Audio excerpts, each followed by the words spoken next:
Good morning, folks. We're back on our Old Testament outline today.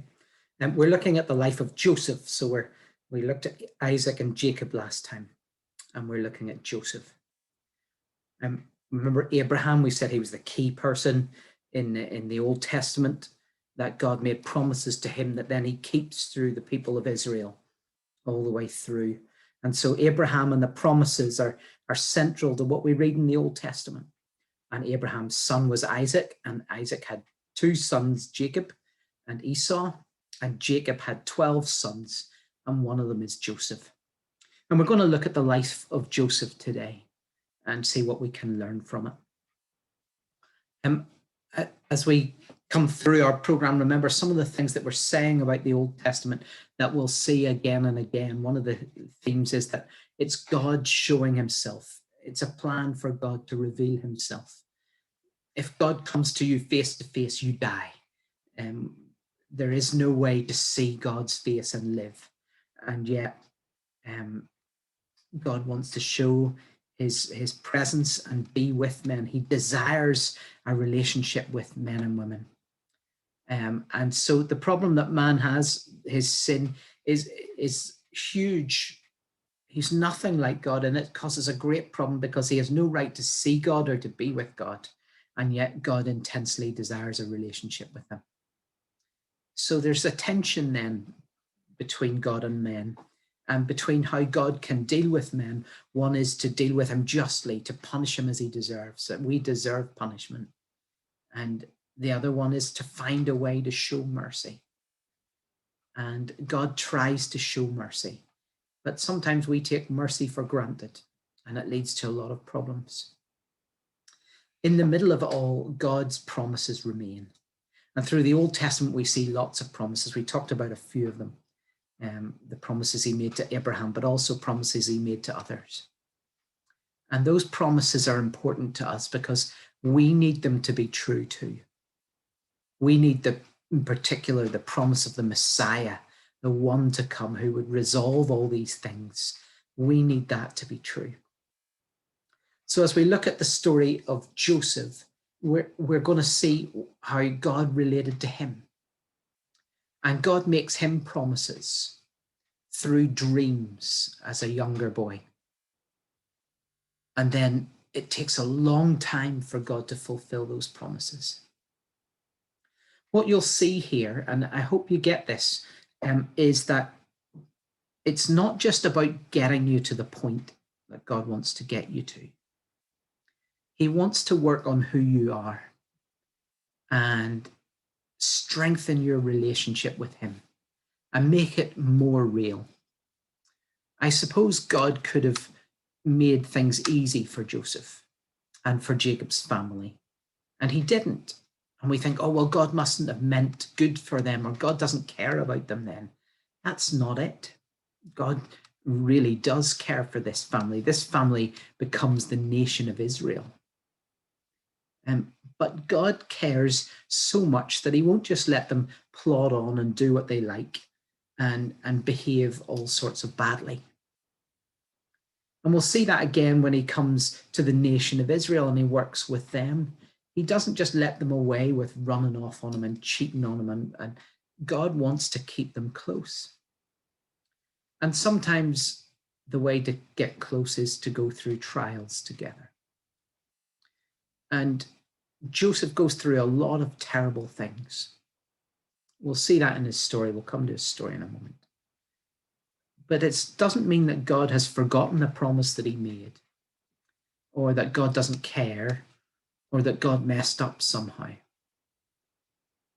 It's that God means bigger things. He has a bigger plan than just making your life easy.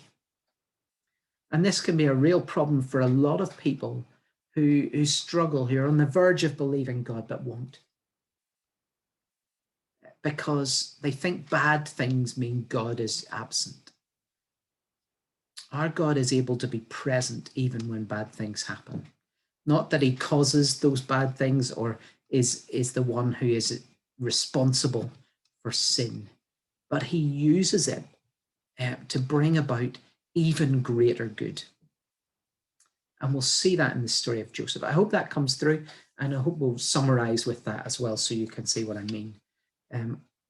But God's plans are not as simple as our plans. He says in Isaiah, my ways are not your ways, and my thoughts are not your thoughts. So even though he makes promises, and it takes a long time sometimes for him to keep those promises, God has a plan.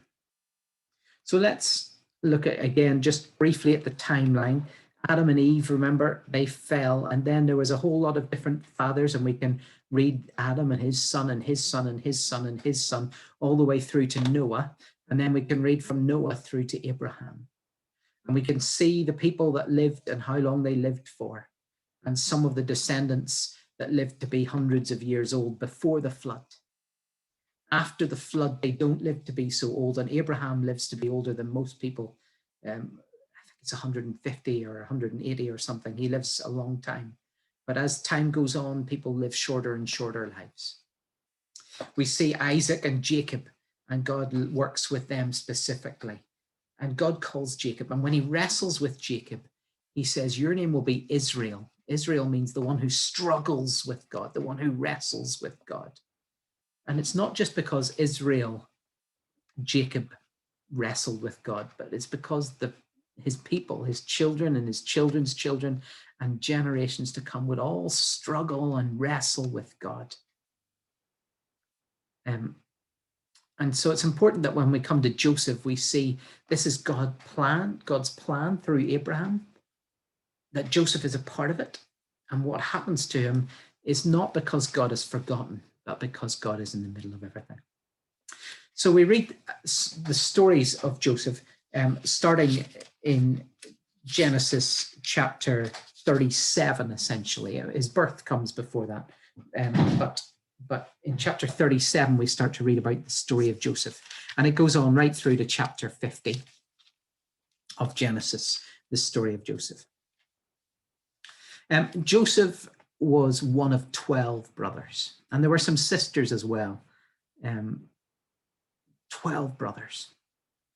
And here's how it went. You remember Jacob went to find a wife among his mother's family, and his mother's brother was Laban, and he went to work for his uncle, and he asked to marry his cousin, and his uncle married him to the wrong cousin on purpose because she was older. I think she had dodgy eyes or something. I don't know what that means, but and Jacob said, I really wanted the other one. And he said, well, you can have the other one too, but you have to work 7 years for one and then 7 years for the other. So you have to work for me for 14 years.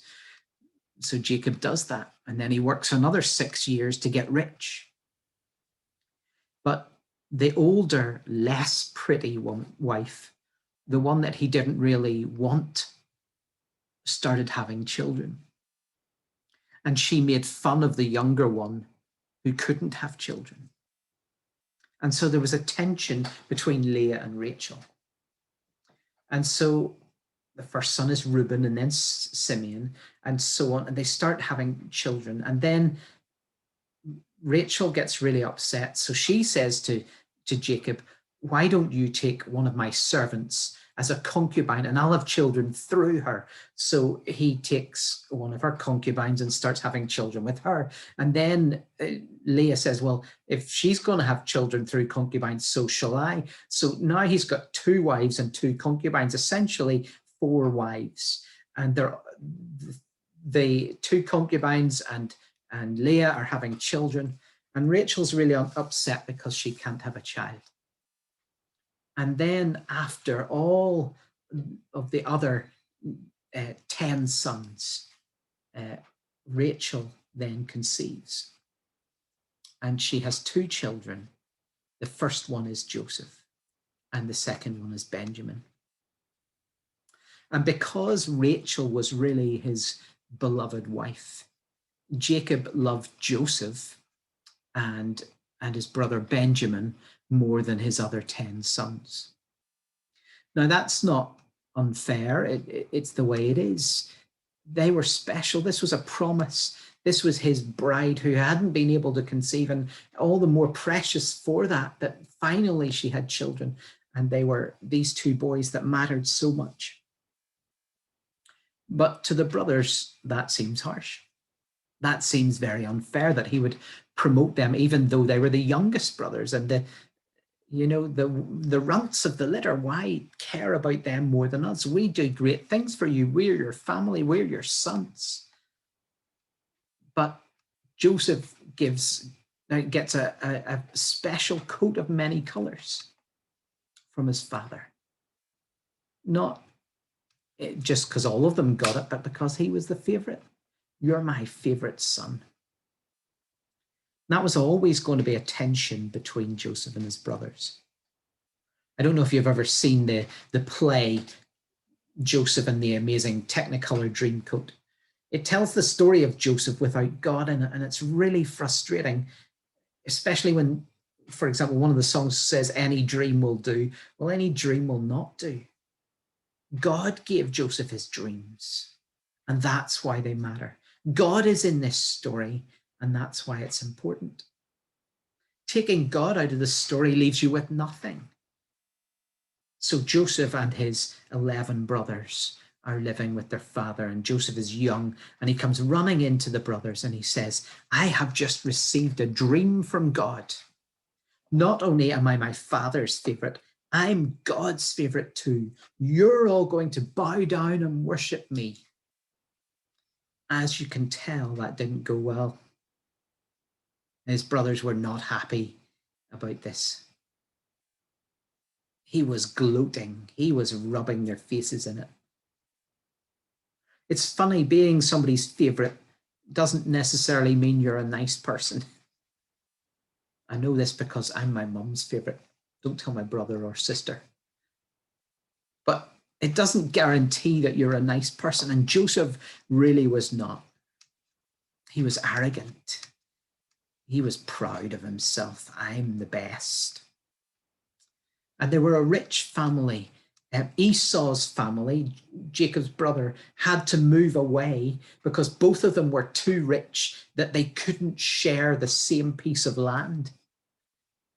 And by a piece of land, I don't mean a couple of acres. I mean a plain, an area of plains. We're talking square miles weren't big enough for these two families to be together. So Joseph's thinking, I'm rich and I'm the most important one in this rich family. And not only am I my father's favorite, I'm God's favorite. And he's promised me that even my father and mother and brothers and sisters will all bow down to me. It seems terrible. And what's frustrating is that God did give him that dream. God did promise that to him. And that seems really unfair. And life can seem very unfair. God doesn't give us all evenly.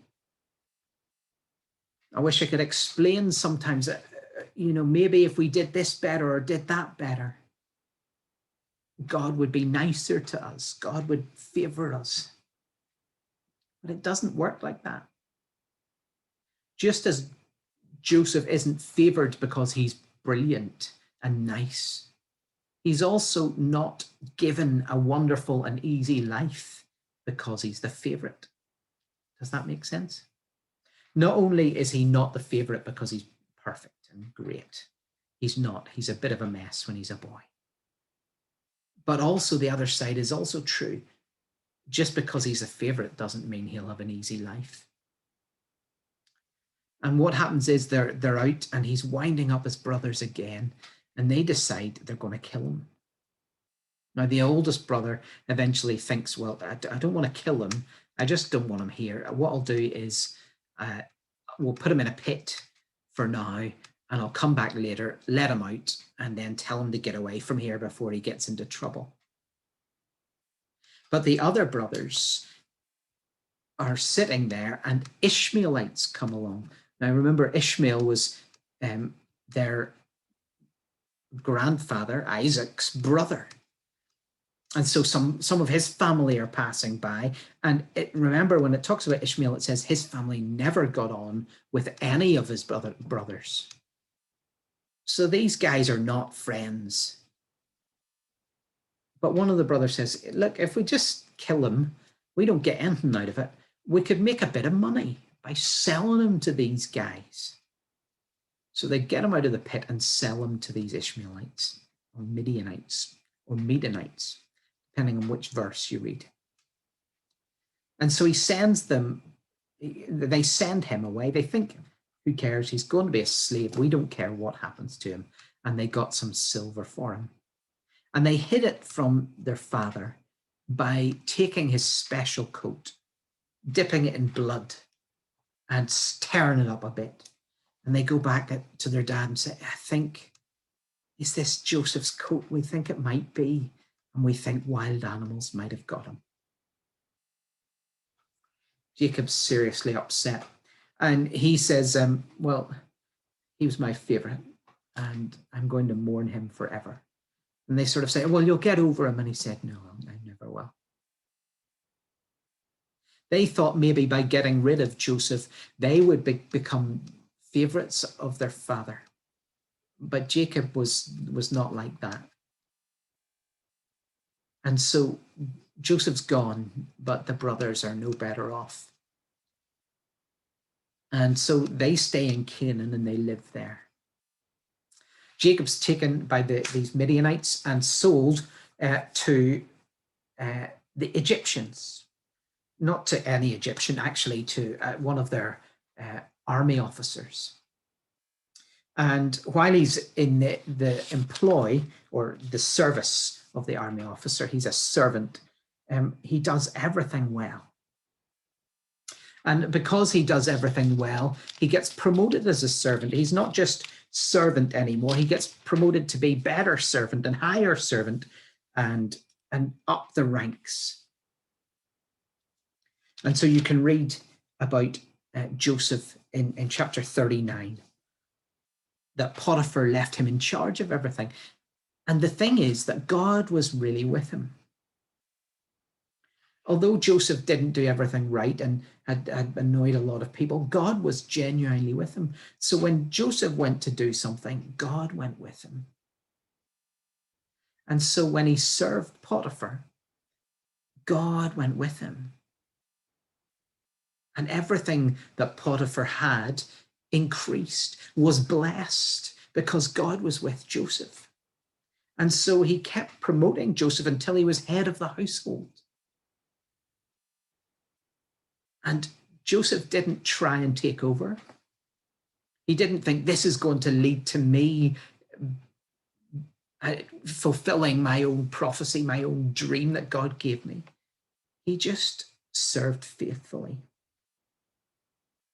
I don't know how many years it took. He would have been just a boy when he was sold, but he grew up to be a strong and handsome man. And as he served faithfully as master, his wife, the master's wife, started to notice. And so Potiphar's wife started to chat him up. And Joseph was faithful as a servant. He said, look, I'm head of the household. Your husband has given me rule over everything except you. So don't mess this up. You are his wife. You stay away. And she kept asking him. He didn't tell his master. He didn't get her into trouble. But he kept running away until one day she cornered him and she grabbed his cloak as he ran. And then she told her husband, he tried to take me. She told him the exact opposite. She was jealous and angry that he wouldn't be with her. And so she got him into trouble. And Potiphar was very angry and threw him in prison. The way prison worked in Egypt was pretty harsh. I imagine that it was a horrifically difficult life. We know the Egyptians did a lot of slave labor, but more than that, I think in prisons, they would have been horrible places. But again, Joseph was faithful. he was honorable as a prisoner. He looked after the other guys. He helped out. He made food go a bit further. And the guards started to realize that he was good at this stuff and that God was with him. He would look after the rations. He would help people out. He would sort out medicines or things. He would look after the prison. And they realized, the prison warden realized that he was great. And it says this in verse 23 of Genesis 39. The warden paid no attention to anything under Joseph's care because the Lord was with Joseph and gave him success in whatever he did.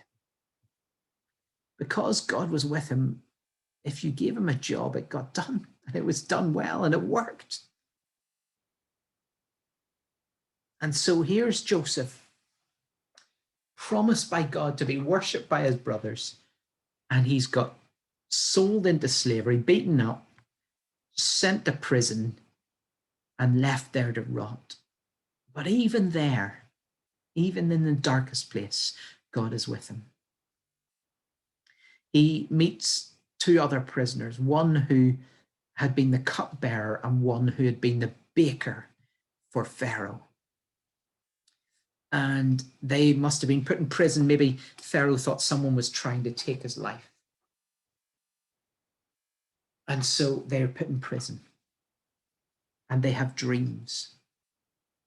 And they tell Joseph the dreams. And Joseph says, I can interpret those dreams for you. And the first one, the cupbearer, he says, I have this dream. And Joseph tells him, this is what it means. You're going to be reinstated. You're going to go back to what you were, the cupbearer to the king, important in the kingdom.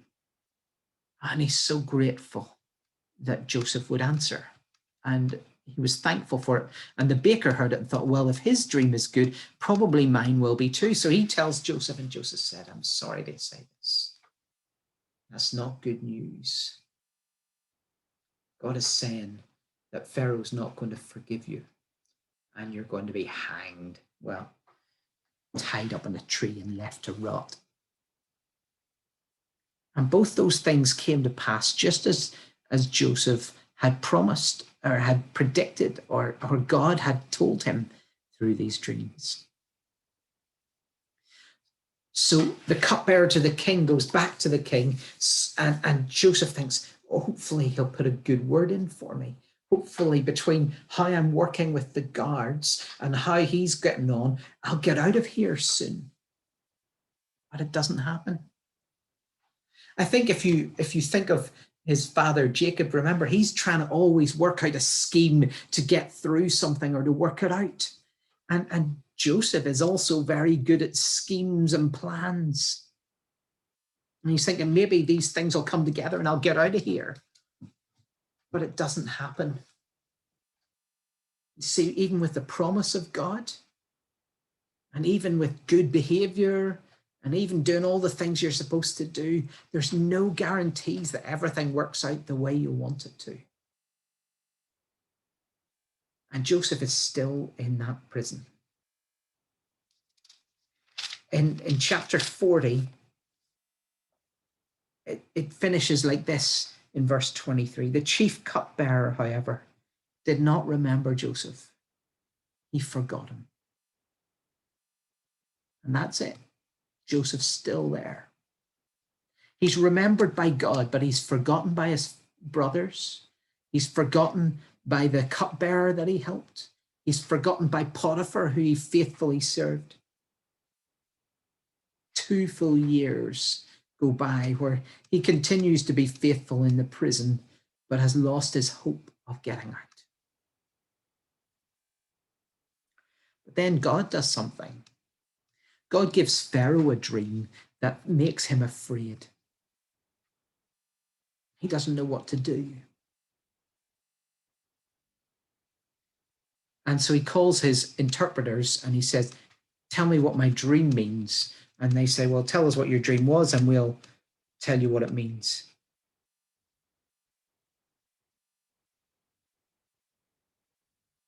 And he told them the dream, and they still couldn't interpret it. It's not even as good as Daniel, who who they wouldn't even tell the dream to the interpreters. They wanted an answer without telling the dream. Pharaoh told them the dream and they couldn't interpret it. And Pharaoh was still troubled. There's a man who was standing there while all this was going on who suddenly remembered. The cupbearer to the king remembered that dreams could be interpreted by this guy in the prison. So he says to Pharaoh, I hope you don't mind me saying, there is a man who told me what my dreams meant, and he's in prison here.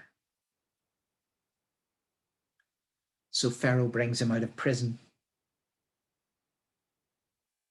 and he tells Joseph the dream, and Joseph tells him what it means. He says, this is what your dreams mean. There'll be 7 good years when everything will be good and you'll have lots of riches. But then there'll be 7 years of famine, and they'll be so bad that the good years will seem like they've forgotten. And he says to Pharaoh, may I make a suggestion? Maybe you should prepare. And so they have this conversation, and Pharaoh realizes not only can he interpret dreams, he's an excellent planner.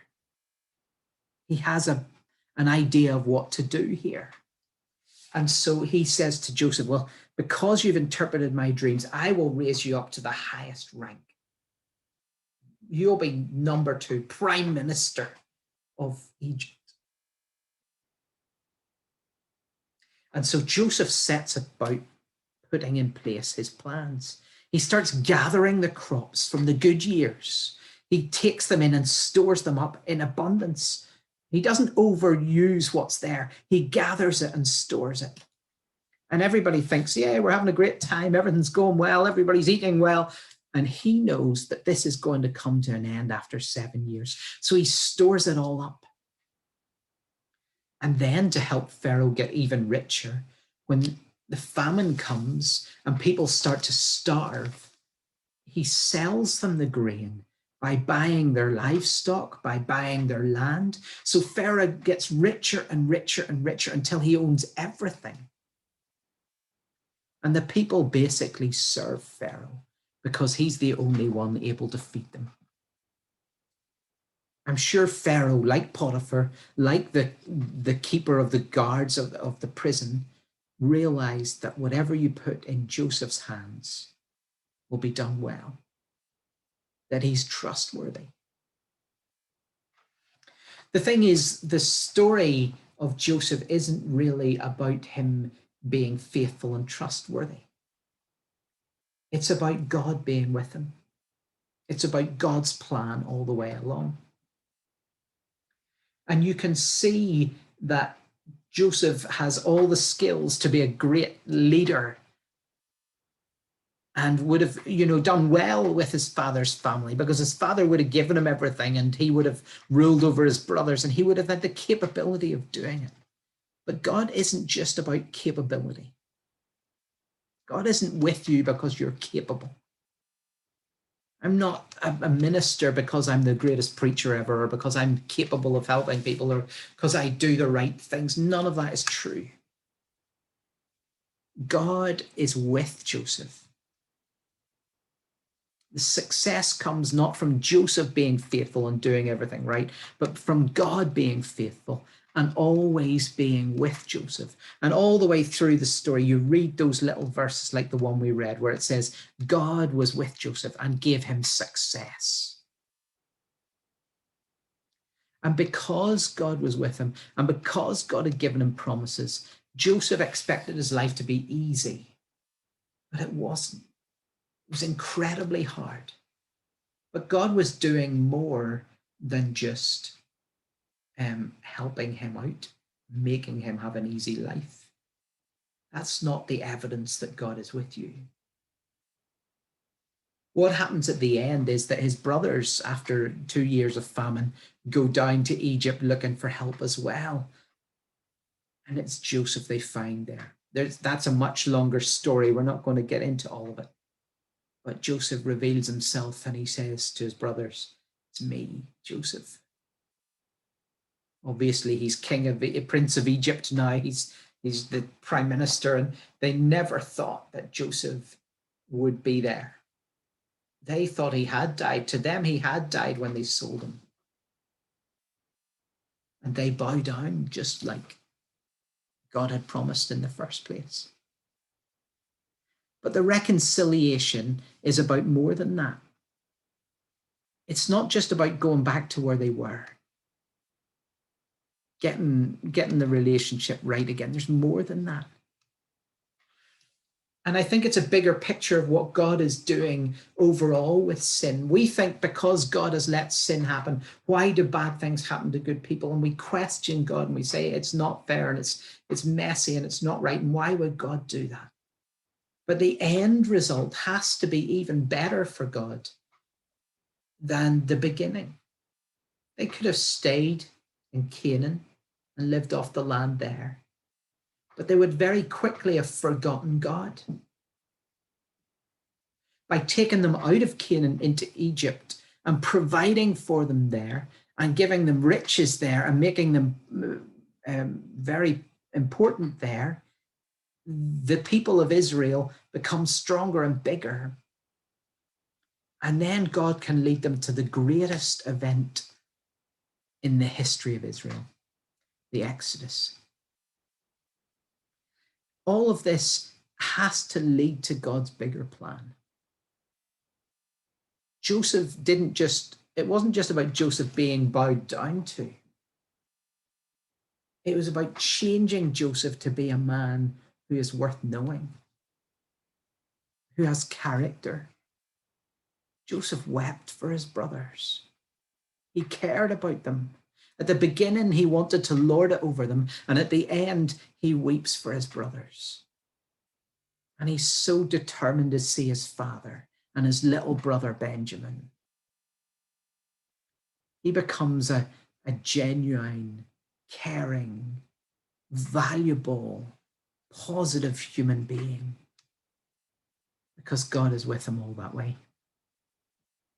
I think sometimes we would rather have an easy journey and less of an experience of God.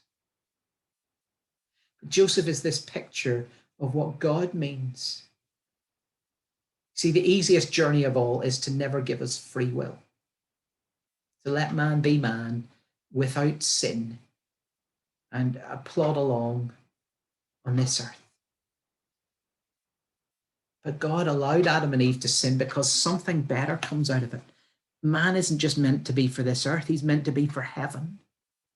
We're not just meant to be like Adam and Eve were, good and decent. We're meant to be like Jesus, loving and compassionate, seeing beyond this world and beyond ourselves to God and his big plan. We're meant to love God back. And Joseph, by the end of the story, he loves his God. He's not just waiting for God to bless him the way he said he would. He wants to love his God. And when we see the big picture, we start to realize that it isn't just about easy life and good things. Joseph's story tells us that very often the plan with God is go down into death and out the other side, like Jesus. Go down into trouble and out the other side. That's why we do baptism the way we do. We go down into the water and up out the other side. It's a picture of who Jesus is. It's the picture of what God does. He doesn't just take you through easy life. There's no growth. There's no hope in that. There's no gaining in that. It's just you getting free stuff and life going easy. And God says, think about the final destiny. Joseph says this to his brothers. When his dad dies, they're worried that Joseph will now want revenge. He says, that's not what I'm about. Joseph says to them, don't be afraid. Am I in the place of God? You intended to harm me, but God intended it for good, to accomplish what is now being done, the saving of many lives. So then don't be afraid. I will provide for you and your children. And he reassured them and spoke kindly to them. You are my brothers. You do matter to me. But it's quite interesting when he says, am I in the place of God? Because I think if you look back to the start of the story, that's exactly what he was saying to them. I'm taking the place of God. You're going to bow down and worship me. And he says now at the end of their lives, when his fathers died, when they're living in Egypt, he says, don't be afraid. Am I trying to take God's place? It's a scary point to make because very often we do try and take God's place. We try and be the answer. We try and fix things. We try and accomplish what we think needs to be done. But God's plan is always for a greater good. We might not see it. And some of the circumstances we go through, you think, how can that be for greater good? How can that have value? When people have horrible diseases and die, and when people are struggling and with abuse and with all the things that go on, how can that be for good? And maybe we won't even get the answers to that till we get to heaven. But the key is that Joseph realized, I don't know at what point in the story he realized what it meant that God was with him. Was it when he was thrown in the pit? Was it when he was sold as a slave? Was it when he was in prison? Was it when he was prime minister? Was it when his brothers came back? I don't know when he realized. But what's really happened is that God is with him and being close to him all the way through that journey. That nothing that happened was out of God's eyesight. You see, you have two choices. You can go for the submission, the perfect submission we were singing about in the hymn, Blessed Assurance.